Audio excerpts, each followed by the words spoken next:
history is about understanding what humans have done in the past so that we can see forwards to the future. This is my reason for doing what I do. So let's jump into a discussion. Well, wait, let me go back really fast and tell you that all of this comes from a book I published at the end of last year called The Good Kings, a sly title that is essentially talking about authoritarianism in the ancient world that we treat uncritically and positivistically, and comparing those ancient rulers to rulers of the modern day, and really discussing why we feel so safe in the embrace of our fatherly rulers, these good kings, and why so many of us want to return to authoritarianism today. So the past is indeed relevant.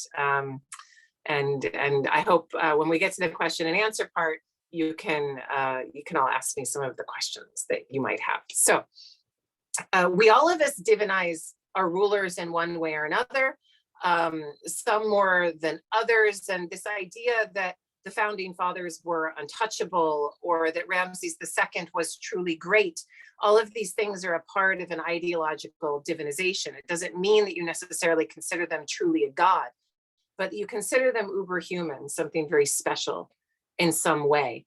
And the reason that ancient Egypt is one of the best avenues to study this idea of absolute power and why we are so enthralled by it, seduced by it, is because, in my opinion, the Egyptians were the best at the optics and packaging of this authoritarianism than anybody else. They put it together with all kinds of complicated outfits and garments and hats and staves and crooks, and the king is there in the midst of divinity, and he is the only one that's keeping the heavens connected to the earth. He is the chief priest of the land. He is the protector of the land. All of these things are laudable and good in one's eyes, and the king is there maintaining not just a status quo in a cynical way, but a ma'at, to use the Egyptian word, truth, justice, and the way things should be. And because they excel at this optics and packaging, it's helpful for me to use them with all of their weird crowns and garments, because we see them as so different, and say, do you see the authoritarianism here? And people go, yes, I can see it. And then I say, okay, now take this crook and flail and attach it to the suit and tie of the business absolute power man. And can you see it in your own world? And because it's the water in which we swim, it is often so hard to recognize the signatures of authoritarianism or authoritarian personalities as they swim around us, but they can be recognized nonetheless. Now, many of you might be sitting here thinking, well, we're in the United States of America, we don't have a king, this isn't something that we necessarily have to worry about. And I am speaking while January 6 hearings are happening right now in real time. I encourage all of you to go and watch since you're here right now, to go and watch the taped proceedings of today's trial, because I think hearings, because it fits perfectly into what we're talking about. It also leads into these ideas of how ideology can hoodwink us into thinking that things are different than they actually are. The ancient Romans thought they didn't have a king. They called their great leader the first among many, the princeps. And yet that emperor was in many ways occupying a monarchical system and sitting upon a throne in his own way. You can tell yourself anything you like, but if the system is working so that you have less communication among different parts of government, less buy-in amongst people within a decentralized government, then you have a more authoritarian system than you might like. And I think it's pretty clear today that there are many in the United States and around the world who are very interested in returning to authoritarian rule for the very reason that it allows minority rule. It allows for a select group of people to continue to have economic, military, political, and ideological power over a mass of other people. We in the United States have divinized our rulers in our own way. And I think talking about originalism of the Constitution, what did the founding fathers think, is a step towards understanding that kind of divinization, that we somehow have to get into the minds of these old white dudes from hundreds of years ago who founded the United States, because that will somehow help us to solve what it is we're trying to create in this country. whether or not you divinize Lincoln or Reagan, JFK or Obama or Trump, all of these leaders can actually be divinized, and certain leaders are so divinized today that words they speak can create a movement of tens of thousands of people to take over government buildings. And so it comes to this book. I didn't even need to pick up the copy that's in here. We'll put that away. You can see that all of this led me to writing this book in the spring of 2020, when COVID had locked us all down, and when George Floyd had just been murdered and the United States was on fire in a different way then. But we are still discussing and still going through this fire. And in my opinion, we will be going through this fire in this country for another 2 decades at the very least. And if you want to hear more about my opinion on where we are going, the last chapter of The Good Kings is where you might want to start the discussion. Now, the strange ideologies of ancient Egypt with their animal hybrid divinities, their strange garments and their strange texts makes it that much easier for us to see the authoritarian rule, to see a king sitting on his throne. But I want you to take this strange ideology and apply it to the systems that we live in today. And think of a strange ideology of worship of weird animal humans, and think about how that didn't look weird to the ancient Egyptians. That was using the geography and the surroundings of the world they had around them to make things more discernible. We use an ideology of democracy, and there are rulers all over the world that say that they are using democracy. They're looking for votes. They're giving people the vote, and they talk about all of these things, but it's not really a democracy in practice. It is authoritarianism in practice. And just talk to anyone who works for any sort of NGO, any sort of UN organization, IMF. People cloak themselves, authoritarian regimes cloak themselves in democracy all the time. Talk about how a leader won 80% of the vote when that vote wasn't necessarily free and fair. So I would encourage all of you, yes, it's true. We don't have a religious state, not yet, but we do have an ideological state. And I would encourage all of you to look around the way our government works and to think of what is too big to fail ideologically. What kinds of things are golden calves that we will not take down? And how do those ideologies work upon our minds so much so that they get us to do things that are not necessarily in our own best interest? Start looking at ideas like democracy, republican, or a republic state as an ideology that has sway over you. Now, when we go back to ancient Egypt, I want to give you very quickly in the next couple of slides some ideas of how the Egyptians presented their absolute rule and how they used ideology to hold sway over people, and with something that cannot be proven nor disproven, but materially manifested in temples and statuary to show that their king had the right, moral right, to rule over them in whatever way that he saw fit. The Egyptians presented their king as superhuman. They used monumentality, great giant buildings to create more of that monumental idea of kingship, and the king was the one who commissioned and ordered these structures. The Egyptians enjoyed an extraordinary amount of continuity, thousands upon thousands of years of the same religion, the same political structure, the same language structure, in some ways the same ethnic makeup, but not really, and that's a complicated subject for another day. But everyone Egyptianized into the same identity. And so you have this idea of the king allowing things to continue as they had before, and nothing comforts people more than keeping the same. And think of some of the ideology that we hear in the United States today, that we want to make the United States great again. This idea of returning to a continuity and a mythical past of how things should be, and that things are not that way now. And if we bring in the right leader, we'll be able to do that. The Egyptians excelled at that kind of messaging as well. They excelled at presenting their king with a divine body, a body that melded with the god Horus, that was produced in a sexual act of God and the king's human mother. There are mythologies about how the king was created in this way. The king was able to mete out brutal violence upon people if they deserved it. They could be fighting against the king, rebelling against the king. They could be nothing more than a foreigner who was fighting against the king.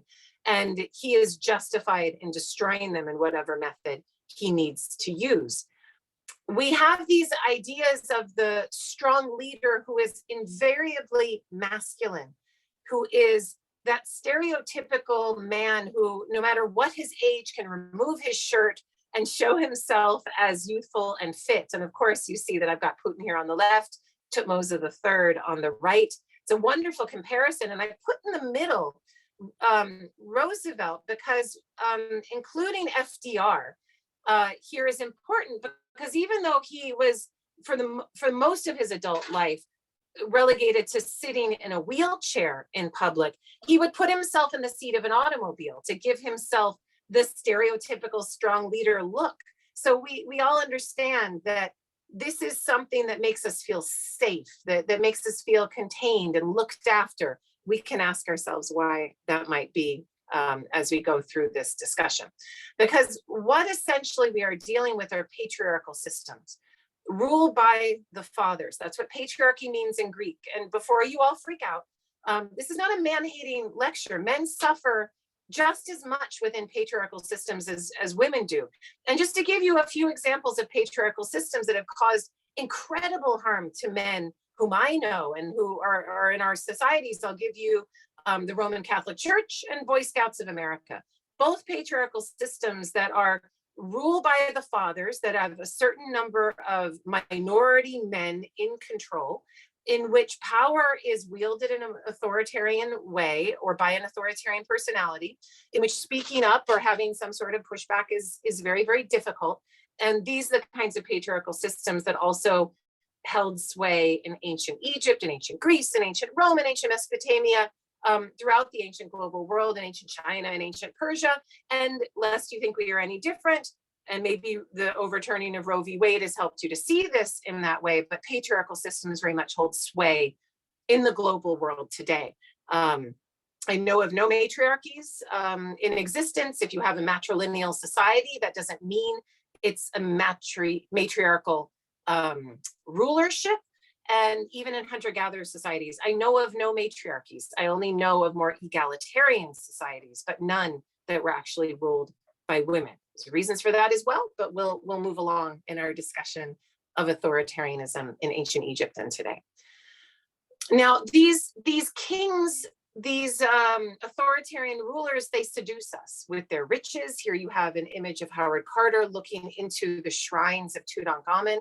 They make us think that we are groupies looking in on their rock concert, in a sense, that if we know somebody who knows somebody who knows them, then we have some sort of access to these good kings. And I think in the modern world today, given the number of blockbuster exhibitions that we see at museums about Ramses II, about his wife Nefertari, we are still very much seduced by these good kings, and we do not look at them in a critical way.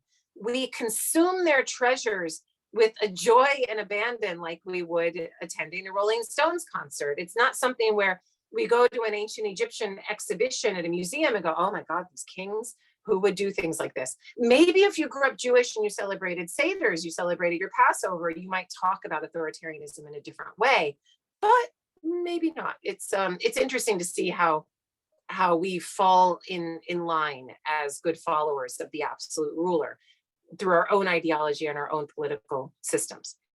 Now, the book covers 5 different kings: Khufu, Senwosret III, Akenhaten, Ramses II, and Taharqa. I will only be able to talk about 4 of these, and very briefly, and the book is there for a fuller discussion of each of these, but I just want to hit some of the points of how absolute rule of the past can teach us about absolute rule of the present. And then we'll bring this all to a question and answer session at the end. So let's start with Khufu, about whom you probably know more than you think. And the first thing that might come to mind when you hear the name Khufu is the Great Pyramid at Giza.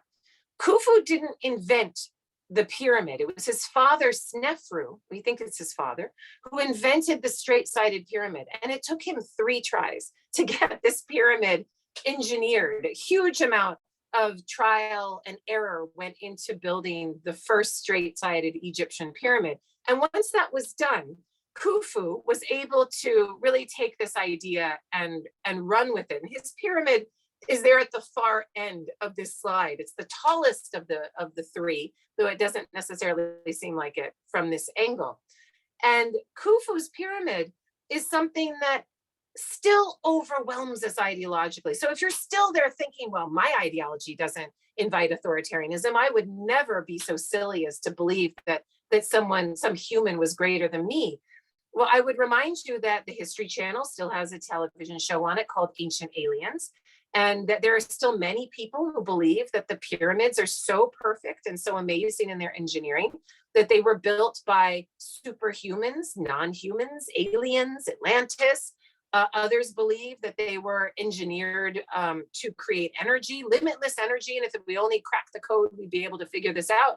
I know this for certain because as an Egyptologist, this is one of the first questions that the layman or laywoman on the street will ask me about the Great Pyramid. And then I return to them that if there are people that believe that the pyramids could not have been built by human hands, then somewhere, sometime, Khufu is looking down at us and going, ha ha, my propaganda is still working on their simple human minds. Because what the pyramid is a weapon of stone. It is a weapon of the mind. It is a weapon that is to hurt our flesh and bone, but to get deep in there and make us think that this power is so inviolable, so uncontainable, so massive, that there's nothing we can do about it, and we better just shut up and do what we're supposed to do.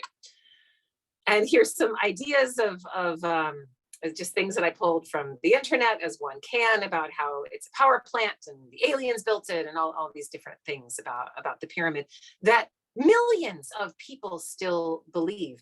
And overturning some of these ideas and theories is very, very difficult. But if you think about it in terms of propaganda, it's easier to understand that people are overwhelmed by the 50-story mountain of stone before them. This pyramid, however, had repercussions that are really interesting. Let me go back to this one really fast and tell you that the king built this pyramid not necessarily because he could. Why do people climb Mount Everest, right? Because it's there. That's the discussion. Well, I would say that the king built this pyramid because he had to. He did it to prove a divinity that was slipping out of his grasp. He needed to do it. His father, Snefru, needed to build this pyramid. This is a pyramid of the 4th dynasty. Egyptian kings have already been in control as absolute rulers for hundreds of years, and that absolute power was falling away. What better way to reclaim it than to create a structure so awe-inspiring that people could not speak against it? But if you're going to build a structure like this with such incredible engineering, you will have to empower engineers, ideologists, people who are going to help you build it, people who, once they do all of this trial and error and understand how to float granite chambers within a mass of limestone, and a limestone mountain, man-made mountain, you can't just use them and toss them aside. You must treat them with respect. You must listen to what they say. Once you want this pyramid, you need to bring all of these men, dozens of men, in to help you build this pyramid. You have to pay them properly. You have to treat them well. And then these men will actually end up becoming more powerful than you as the king. You, the king, might be super divinized. You might be glorified beyond your wildest dreams, ideologically, within a religious sense. But who's really running the show? It's these elites whom you have empowered. And I give you just 2 examples, Hemiunu and Ankaf, 2 elites that were empowered to such an extent that their sons and their grandsons and their great-grandsons would be the ones who are really running Egypt after the rule of this king. So it is ironic that it is the building of the pyramid that destroys the king's real power. And he becomes divinized, certainly, but he's not there as an actual decision maker anymore. And after his, after his rule, after Khufu's rule, the pyramids continue to get smaller and smaller, while the elite's tombs continue to get bigger and bigger. And you can see as you look at dynasties 5 and dynasty 6, which follow the first building of this pyramid, the king's power is greatly diminished. One could argue it was his grabbing after more absolute power that did so. So I want to skip ahead now a number of dynasties to Senwosret III, because he's one of the first kings post the king's diminishment and elite empowerment who really struck back. He took power back into his grasp, and he did so in a number of interesting ways. One of the first things that he did was build a new capital city, a capital city that was clean and untouched, not in one of the old centers like Memphis or Heliopolis, but someplace different and new. And then he invited all of his elites to come to him. He used a carrot and stick approach. He bribed them with some things. He threatened them with others. Those elites left their homelands and ended up coming to his new capital city. These capital cities are something that absolute rulers like to do all the time. And I'll give you an example of one from today in a moment. But Senwosret III was cracking down on provincial elites who didn't even need to be in the presence of the king, who had their own private armies, who had their own grand tombs, who ran their own show in their own homelands. And he was trying to find a way of bringing them to heel and getting his absolute power back. These provincial elites were spread all throughout Egypt, all up and down the Nile. They had these fabulous and grand tombs that showed them as a kind of king smiting the enemies, even if those enemies were birds on a fishing and fowling expedition. And they show, this is another image of Senwosret III, who's showing himself in multiple forms, as if he is legion, he is not just one. And he is there striking back against his elites. Here he sets these statues up in Thebes, in the stronghold of other royal families that existed before him. And he's showing his great strength. I'm going to zoom in on his face here to give you an idea of the fearsome visage that he presented to his people. Hooded eyes, downturned mouth, ears that could hear every whisper that a recalcitrant courtier might say. And look at that strong body, right? Old face, but a youthful body, shirtless as always, and there to make sure that he is as strong as ever. His purpose-built capital is an interesting thing, because you could talk about the purpose-built capital of Brasilia, built by authoritarian personalities in modern Brazil. You could talk about the new capital city outside of Cairo, built by Fattah Abdel-Sisi, the Egyptian president. And it's a way of destabilizing people. It's a way of getting people to give up their old systems, their old connections, the people they know, the buildings they know to visit, the ways that they walk, all of their power, and really coming to you, and giving them a fabulous house, giving them all kinds of riches, but it's a way of taking your power back. And the best example I can use is Louis XIV, Louis XIV, the Sun King, who of course eschewed Paris. Paris was full of all kinds of systems he could not control, and elites who could go around his back and do all kinds of things that he couldn't really gain full power over. But by building Versailles, grand capital and beautiful apartments, and inviting his elites into those places, he gained power over those men. And it's no surprise then, once you do this and you cow your elites and you get them to bow at your feet and do everything that you want and become economically beholden to you, politically beholden to you, waiting for every little morsel that you can throw at them, it's no surprise that just a few generations later, this kingship is toppled entirely. And Louis XVI has his head cut off, Marie Antoinette too, and kingship is dead for a while in France. The same thing happened to Senwosret III. He does cow his elites. He's able to bring them to his purpose-built capital. But just a few generations later, we see the rule of Gasp, a woman king, and the dynasty's end. So it is an interesting thing that when a king tries to grab for more power, they end up losing it. And indeed, the 5 kings that I focus on in this book show authoritarianism at the crest of the wave. It shows how the most powerful that an authoritarian leader is the very moment when he is sowing the seeds of his destruction. And that wave will crest and the whole show will come falling down. The whole game will fall apart, only to be rebuilt again in a larger form. We will discuss.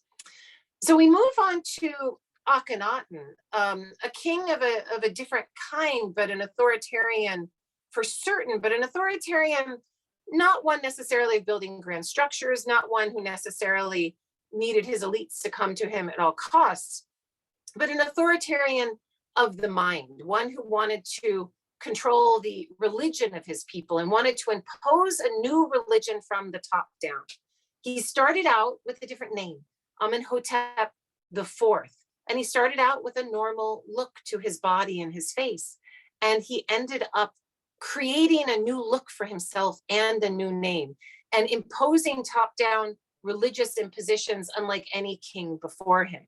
He claimed that there was a new god, a god that wasn't necessarily new, but a god of new favor, the Aten, the sun disk up in the sky, that there was no need to worship any idols, that the god was there for all to see. It warmed your skin. You could feel his touch upon your flesh. And he moved money away from all of the old temples, started to say that those gods were not worthy in his eyes, and put all of his attention towards this god of the sun. And here we see him offering implements to the rays of the sun, and he's standing there bathed in the sun's light. He ruled with a kind of ideological shock and awe. Just the look of his new body is an invention that continues to make people not able to look away. You can't look away from this king. I know that in the United States, we've had rulers where you're like, I just can't look away from the train wreck, right? These kinds of things can happen. Shock and awe can be a very useful destabilizing tactic to get people off balance so that you can grasp for more and more power and more emergency powers. He built a new capital that he named very close to his own new name, Akenhaten. His own name was Akenhaten, and all of the temples in that new capital were open to the light of the sun. There was no roof in these temples. And he received his new name as well, Neferkepu Re Wa and Re Akenhaten. It's a mouthful, to be sure, and that name is all showing his worship to this divinity, the Aten sun god. He gave his god new cartouche names as well, as if God and king were the same king, as if they both need the name to be in that cartouche shape that showed their kingly rule. So he's bringing down the power of divinity while raising up the power of kingship. He preaches the kind of prosperity gospel, if you like. I think it's something that those of us associated with evangelical Christianity could understand. That the richer somebody is, the more they've been blessed by God.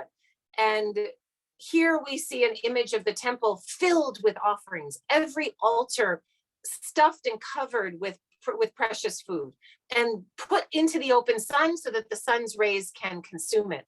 A wasteful endeavor, almost certainly, but a way of showing how much money and wealth and power you actually have and making people come to you for that wealth and power.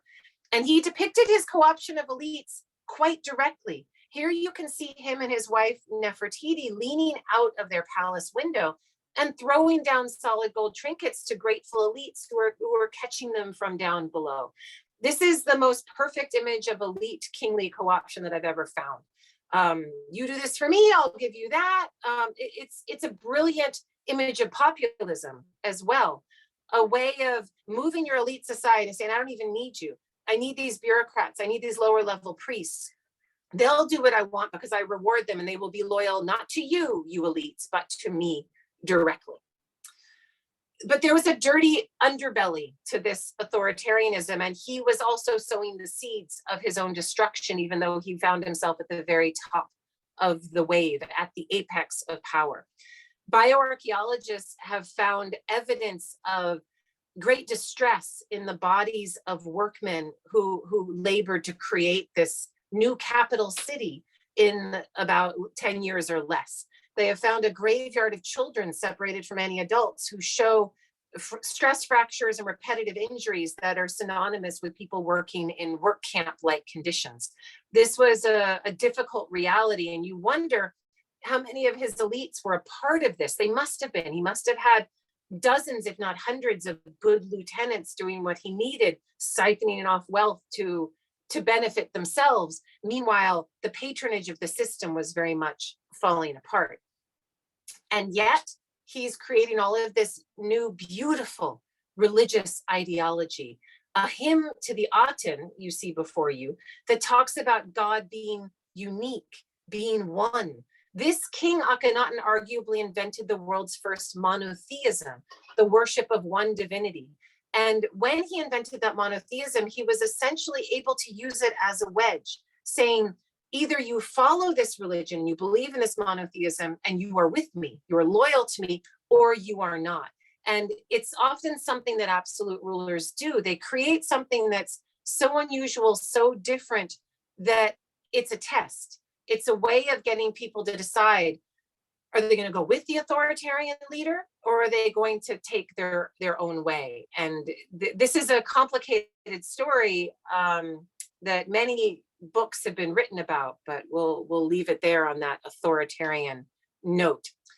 Akhenaten engaged in iconoclasm, in which he sent out craftsmen with chisels not to create reliefs, but to destroy them, and to remove the image of the god Amun-Re, particularly in Thebes, but images of gods in other places at other temples as well, and to remove the names of Amun or the word gods in any locations that they could be located. This image of Amun on the right, who's putting his hand on the crown of the king Amenhotep III, has been recarved during the reign of Ramses II. And you can see that the recarving is of a lower quality than the king's figure Amenhotep III, but you have a really good idea of how the king went and destroyed all of these images. Now imagine you're a priest in one of these temples, and Akhenaten's men come and they push the priests aside, they open up the temple, and they just start destroying things right and left. Maybe they even take the solid gold images of the divinities that are in your shrines. This was probably a very difficult time to be working in a temple that wasn't dedicated to the Aten sun disk in ancient Egypt. I have a quote here from my own book just to remind myself that I went out this far in my conclusions about Akhenaten. And I'll go ahead and read that quote. I'm not saying that every practicing monotheist is an authoritarian. I am saying that monotheism was specifically invented to support authoritarianism. And this is a very controversial statement to be making, because there are many Egyptologists who say that Akhenaten's religion was not actually monotheism.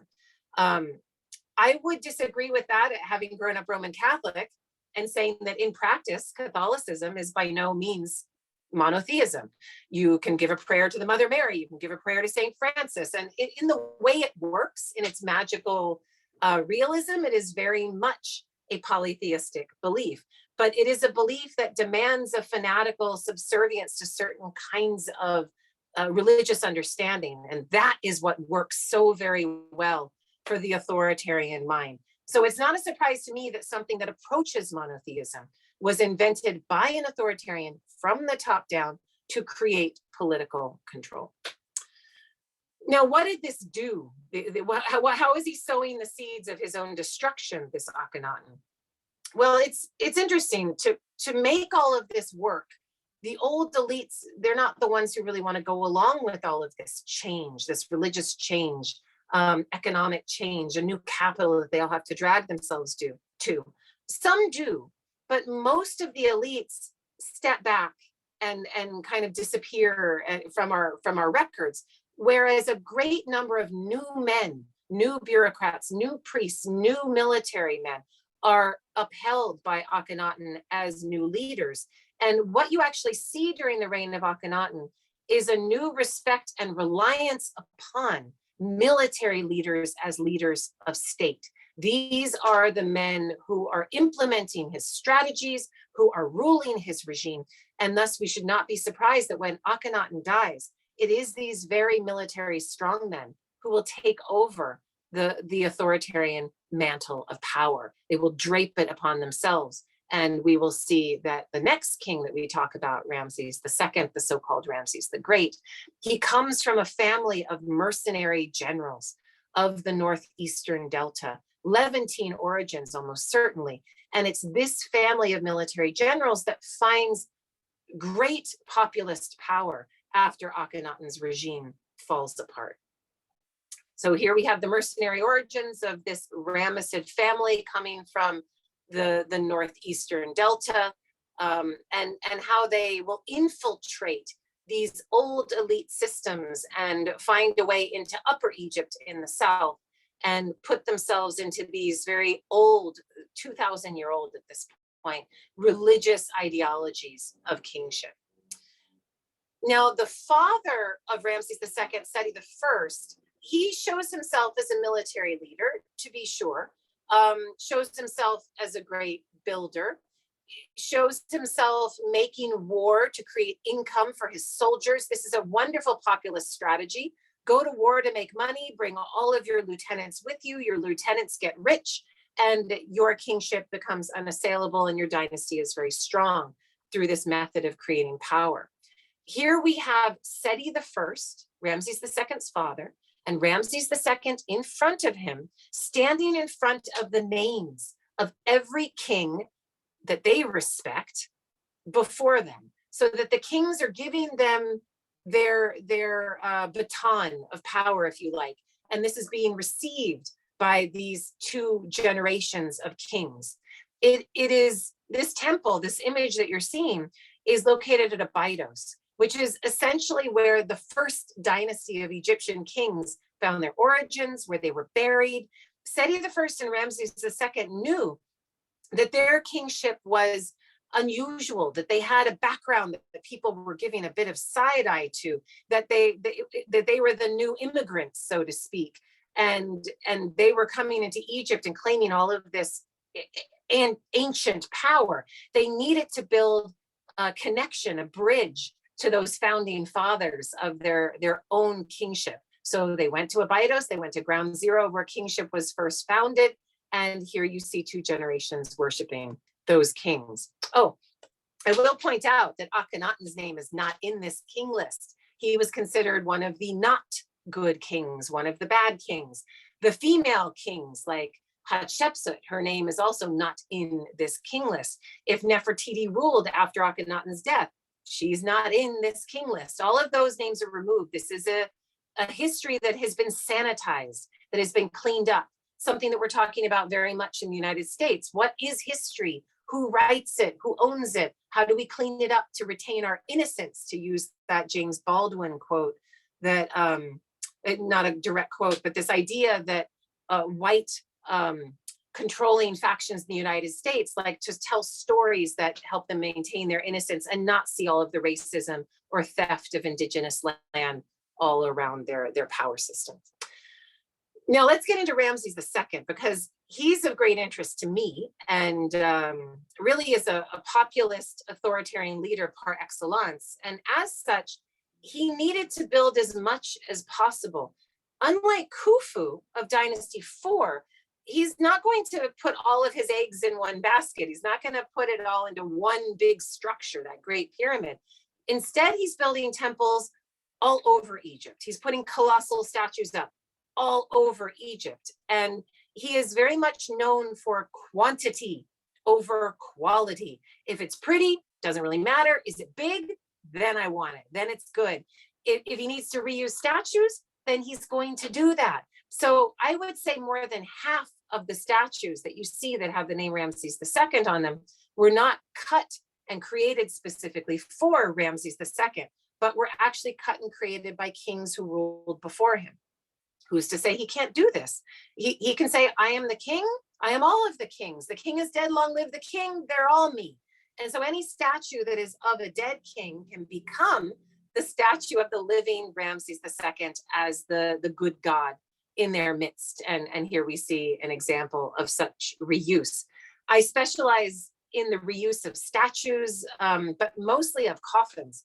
And so this idea of reuse of ancient Egyptian objects, when we think everything was freshly made from scratch, it's a really interesting way to look at material culture and to see power using the assets that they have around them, using the materials that are at their disposal. Some are able to do this, some are not able to get away with it. But Ramses II certainly got away with it, and with impunity, because we still call this King Ramses the Great. And I was just in an exhibition in Houston, Texas. That's where it was when I saw it. I'm not sure what city it's in now because it's a traveling exhibition. And it talks about Ramses the Great on every placard that you read in the museum. And most of the statues and objects in this exhibition are reused from other kings. And there's not one mention of the reuse of Ramses II in any of these exhibitions, lest we give away the true secrets of his celebrity kingship. He's a celebrity king who needed to appeal to the masses. So this is a really interesting point. We're looking at Karnak Temple's back door. So Karnak Temple is in the top right corner here, up above where it says base of Hatshepsut obelisks. And these temples allowed the common man or woman to come around back, kind of like a servant's entrance, if you like. And Ramses II made a point of putting up colossal statuary and big temples for his people to visit around back. And this is exactly what you might see with big rallies that some of our authoritarian personalities perform in the United States today. And Ramses II used these for a staging ground for such rallies so that he could proclaim mission accomplished. He could talk about how he won this wonderful battle at Kadesh, even though he didn't really, according to the historians and the peace treaty that was written, win the battle. The battle was very much a stalemate, but he repeats the lie that he won this battle on all of the temples that we're talking about to claim great victory over the Hittites. I think it's something that we can see pretty clearly in global politics, that the more you repeat something, you can actually make it true in your followers' minds.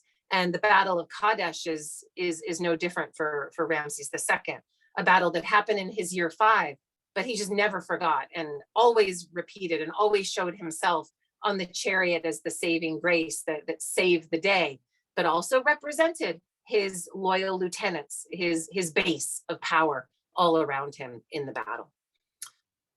Now, this populous king is responsible for carving Abu's symbol out of the living rock near the second cataract on the way down to Upper Nubia, on the way to modern Sudan. This temple today is right there at the border between Egypt and Sudan. And I want you to notice how big the statues of the king are. Look at those images, 4 of them. And then look at the image of the god there in between, and the king giving his homage to that god. Much smaller scale, not even as tall as the image of the king. And it shouldn't surprise you that inside of the temple, you actually see, an image, 4 images of divinities to be worshipped. Amen, Ptah, Re-Harakti, I believe, and Ramses II himself as a divinity to be worshipped. So it is, he is depicting himself as greater than great. This is his version of the ancient Egyptian pyramid. Now, he's at the top of his wave. The wave is going to crest. How is he sowing the seeds of his own destruction? What is he doing that's going to end up being his undoing? Well, his base of power involves all of these bureaucrats and priests and military guys, lower elite level people who will do anything he says because their entire livelihoods depend on him and his place in power depends on them. But to work within government, he used his children, and he relied on nepotism of placing his sons into positions of power, marrying his daughters to men whom he also placed into positions of power, and placing these individual sons and sons-in-law all over Egypt's bureaucratic, military, political, and religious institutions. And once in place, this nepotism was a monster that needed to be fed. Ramses II was a king who ruled for some 69 years. And through those years, these sons had sons of their own, who had grandsons of their own, who had great grandsons of their own. So that by the time Ramses II died, there were hundreds of stakeholders fighting for a chance at power, to be connected to the throne, to get some other great spot on the throne. There were too many of them and not enough spots. And what ends up happening, oh, here's KV5, the tomb of Ramses II's sons, just to give you an idea of the number of individuals in this nepotistic stew that we are talking about. And then the aftermath in Dynasty 19, just a few generations later, we have all of these offspring of Ramses II fighting one another to the death to have power in this regime and ending the dynasty. The dynasty ends because of all of these grandsons and great grandsons fighting one another to keep the power that they feel is rightfully theirs. So we come to the end of the discussion at 6:48. Good job, me. And you can see the point that I'm trying to make, that with each kingship, you get that I'm discussing, you're at the top of the wave, they sow the seeds of their own destruction, the wave is going to fall, and yet each time we rebuild it bigger and bigger and bigger each time. And this is just to give you an idea of the scale of people and institutions that we're talking about as we move through time, that we are still very much a part of this patriarchal game. It is a destructive game. It is a game where the crueler and more destructive the winner is, the more he takes in the end. How do we escape such a cycle? What is the end game going to be? If we're on the, I think a point I want to make before the next slide is that right and left agree in the political spectrum of the United States that we are all standing perched at the edge of a cliff, ready to go, we not know where. Something is big, something's going to happen, but we don't know what it is. And you have some people saying we have to go back. We have to go back to the way things were. And other people saying, no, we have to hold hands and jump. We just have to do this. But what the crest of our wave means, we do not know. And I think we feel that this wave is different somehow than all of the waves that have come before. That the rule of the fathers, as it has existed for only really less than 10,000 years on this planet, which is a drop in the bucket of humanity's existence of 250,000 years on this planet, has cut down forests, seen timber as the only value of a forest rather than the trees themselves, has meted out punishment and control of women, control of minorities, control of sexuality, great battle and warfare, spending money on buildings and structures, but not on the people themselves. It's created incredible social inequality.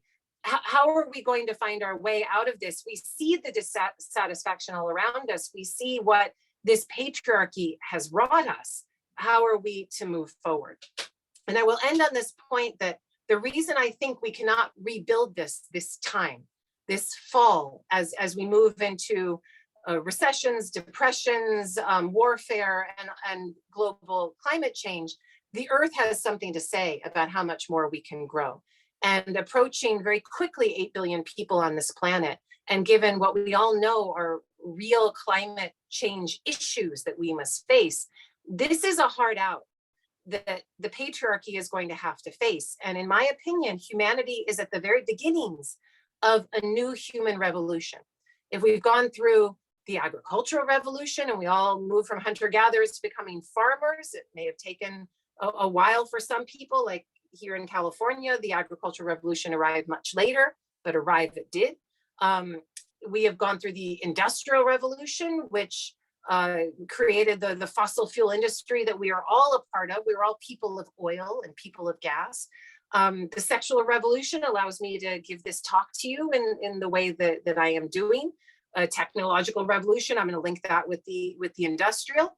But what is the new human revolution that we are now staring down the barrel of? And I would say it is an anti-patriarchal revolution, a revolution that either must face and find sustainability, or humanity will not exist any longer on this planet. It may sound really bold and brash and rather depressing what I'm telling you, but I will remind everyone that you're all here. You're all here in this Zoom. You're all listening to what we're saying. You're all thinking about these topics. And that to me is the most hope that I can possibly give to any of these discussions. We all know something's going on. We're all thinking about it. Let's use every weapon at our disposal to try to understand what we can do going forward. And history must be one of those weapons. And I thank you for your attention, and I look forward to your questions. Thank you very much. Wow, thank you so much. That was a really fascinating talk that went by so fast. So we do have some time for questions. So if anyone else has any more questions, feel free to submit them in the Q&A. I did see one was submitted here asking, so do you think that the pharaohs read the faces of commoners and tried to contact commoners to control them or to suppress elites and priests? And another question here from the same person, do you think the conception of state was created by the greed of authoritarian patriarchal leaders? No, it's kind of a little in there. Yeah, I don't understand the first one quite so well, so you can email me that one later and maybe I'll have the time to answer. But this idea of the state is interesting. Yes, and we talk about what's a nation state, what's a regional state, what is nationalism, what are borders, all of these things. Before the agricultural revolution, there would be no such concept, but really before you get kingship and centralized government, you don't have any concept of a state. Mesopotamia and Egypt are the first primary states. Mesopotamia created a number of city-states and then jumped to imperial states. Egypt is the first regional state on the planet. And these states create identities. You're either part of that, you're a citizen, or you're a foreigner and worthy of exclusion or worse. The resources go to the people on the inside, and then within that state, there are the fathers who rule over you, who benefit the most and get most of the resources. So make no mistake, the invention of the state says that it's there to keep you safe, to keep the borders safe, to give services to people, but the main function of a state is to pull resources unequally for a minority who is in control of that state. And that's the main way that states work. It's an interesting way to think about government and borders and identities in that way. It would mean then, from your question, that part of the anti-patriarchal revolution that we humans are now a part of, willingly or unwillingly, and I would say very unwillingly, because people don't like to change unless they have to, it means that our ideas of national borders will have to be rethought. And that's a very interesting question. We're discussing what's local, what's federal, what's under state control in the United States, particularly with Roe v. Wade and control of women's bodies. So there's a lot to unpack in that one huge question. You could teach a whole course on that one question. Thank you. And so we had another one come in. This is really more of a comment, but perhaps you can respond to it. A person saying Egypt was a theocracy, that lasted over 4,000 years because the people accepted it and it gave them security. What do you make of that? Well, yes, authoritarian leaders rule at the leisure and pleasure of their people. This is the way it works. Now, their people might only be 20% of the whole of the people, but that's all you need.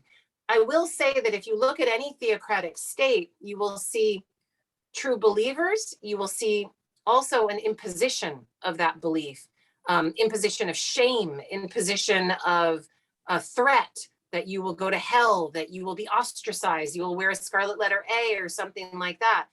Theocracy brings with it all kinds of baggage that make people believe out of fear or fear of retribution, fear of the afterlife. There's all kinds of ways of understanding how religion has control over you.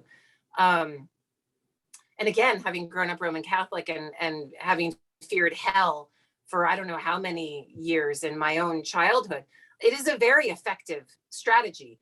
And that strategy can be employed against masses of people. And it's a patriarchal win, because it means that you have a few fathers who are in control, who then empower lieutenants who can be male or female to then go out into the community and teach what is right and good and pure and moral, to get people to do things that are not in their own best interest.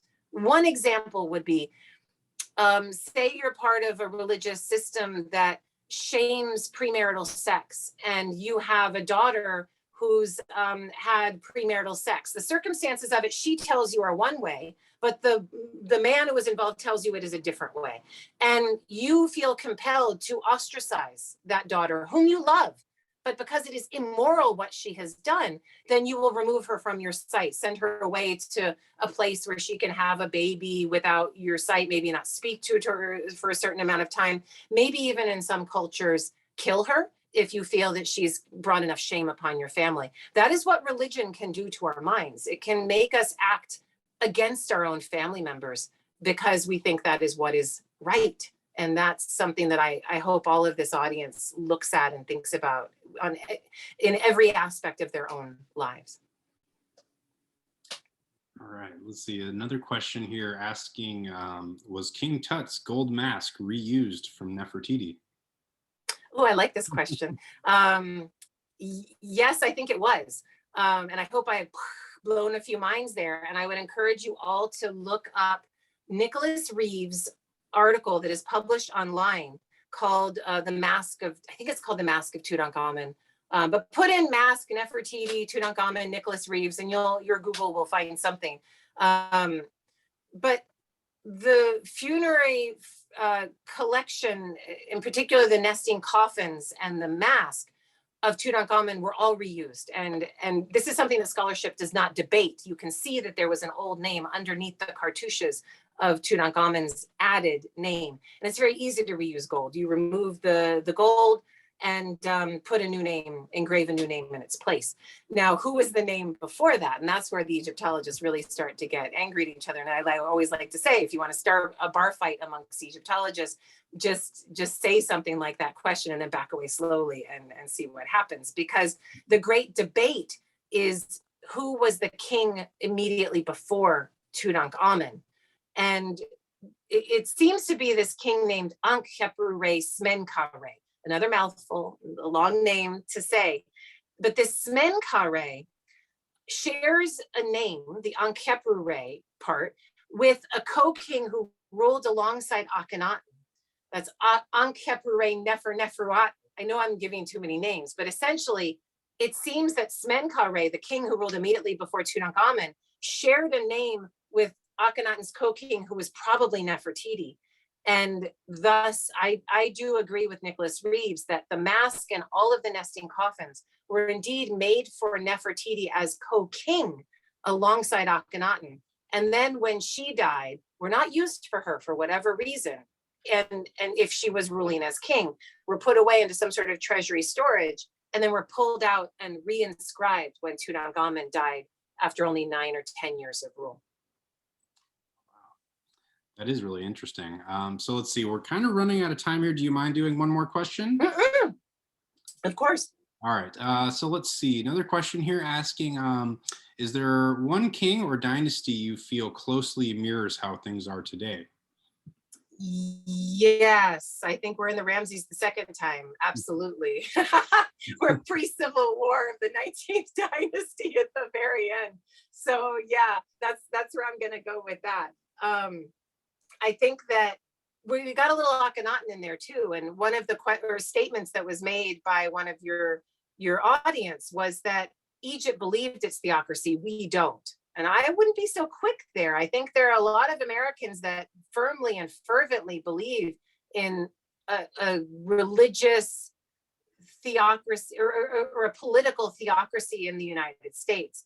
And so I think we're a little bit of Akhenaten and a little bit of Ramses II put in there together.